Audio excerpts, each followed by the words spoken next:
Now, as I mentioned, it's more expensive energetically, because you can't just meet me at one dimensionality of my beingness.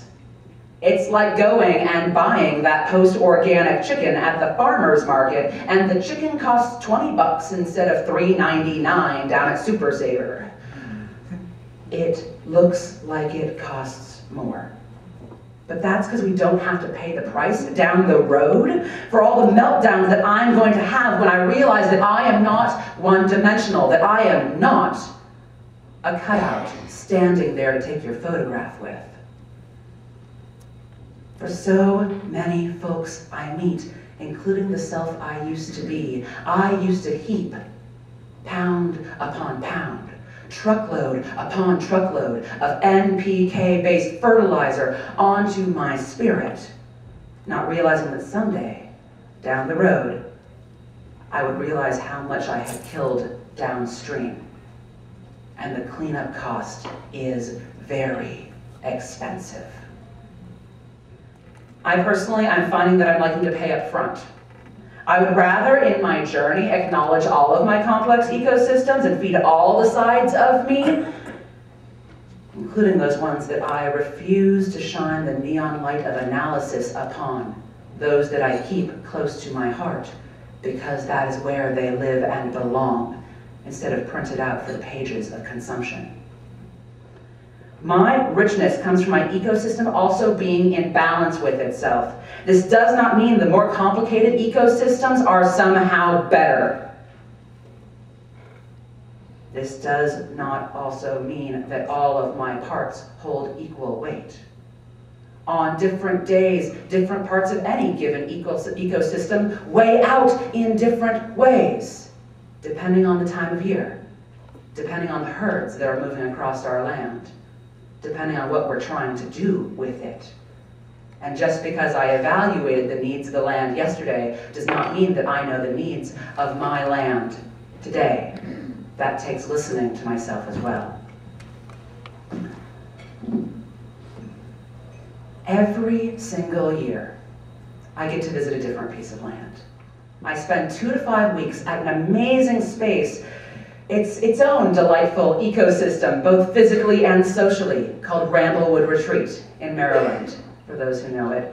And for those who don't, know that I fell in love with this land over many years. I started going in 2003 when I went to an event called Leather Retreat, where I was a human pony going out and adventuring in the world for the first time on my own foal's legs. It was a horrible weekend. A sad weekend, a beautiful weekend, a touching weekend, a bonding weekend. And it was perfectly what it needed to be. And the next year I came back.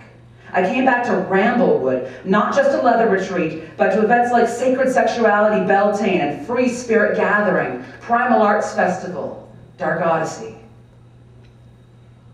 Bordered up against the Susquehanna River in Maryland, Ramblewood has a number of different types of ecosystems, a number of different types of land on the property.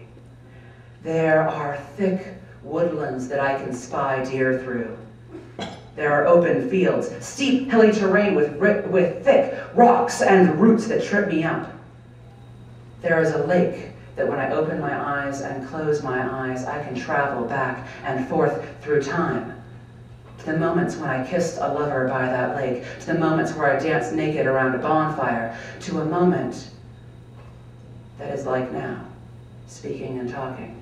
I can move back and forth at this space. I mean, mind you, the land also has other human-made parts. There are cabins and swimming pools, barns, courtyards, a labyrinth even dedicated to an activist who gave so much to our communities, who is commemorated there.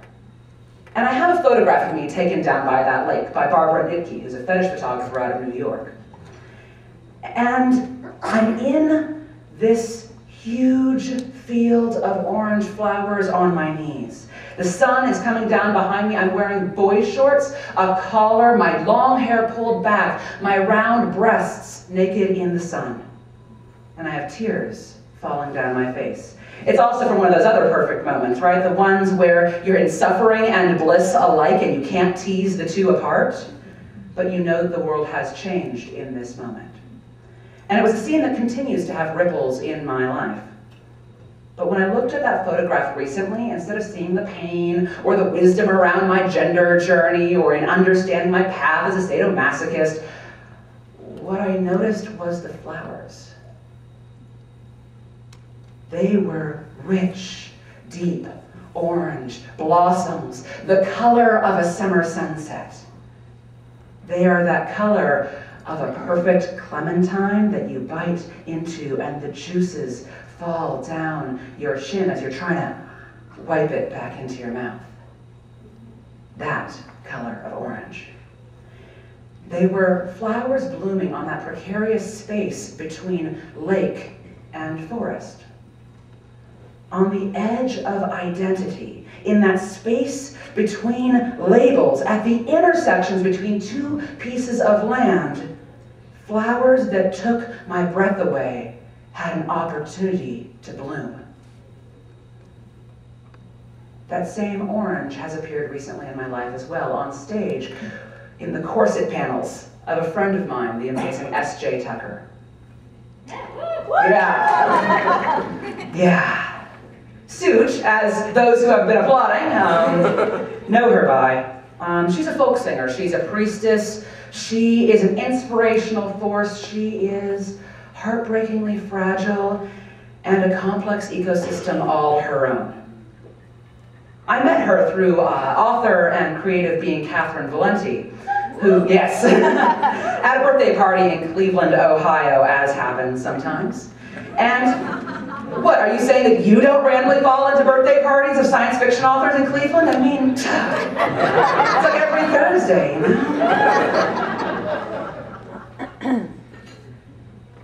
It was also one of those moments where you know the world has changed. And Kat, Suge, the amazing cellist and songwriter Betsy Tinney, jewelry artist Kithrin, fire performer and organizer extraordinaire Kevin Wiley, computer programmer Dmitry Zagadulin, we've become this group of ecosystems that keep bumping up against one another. And like that orange blossom growing at the ecosystem intersection at Ramblewood, we have made so many beautiful blossoms, absolutely impossible flowers that have grown in that space between us. The areas where we overlapped, where we crossed paths, where we blended, where we stepped outside of ourselves and our comfort zones and made something more. There's a notion that in so much of the world that there's only so much stuff to go around, that there's only so much love, that there's only so much money, that there's only so much intellectual property, there's only so much beauty, and that we only have so much potential. When we work from this notion, as I've certainly done over the course of my life, we fear the success of others. If they succeed in a world that has finite energy, then we obviously must be working without. We must be going hungry. And for these reasons, I see artists, activists, community leaders, authors, business people, friends, lovers, that they all work from a place of fear, that we as a community are working from a place of fear. That if I share my dreams with you, my ideas, my passions, if I give these out, what will I have left? If there's only so much to go around, I'm sorry, I just can't offer you my help. I can't offer you my hand.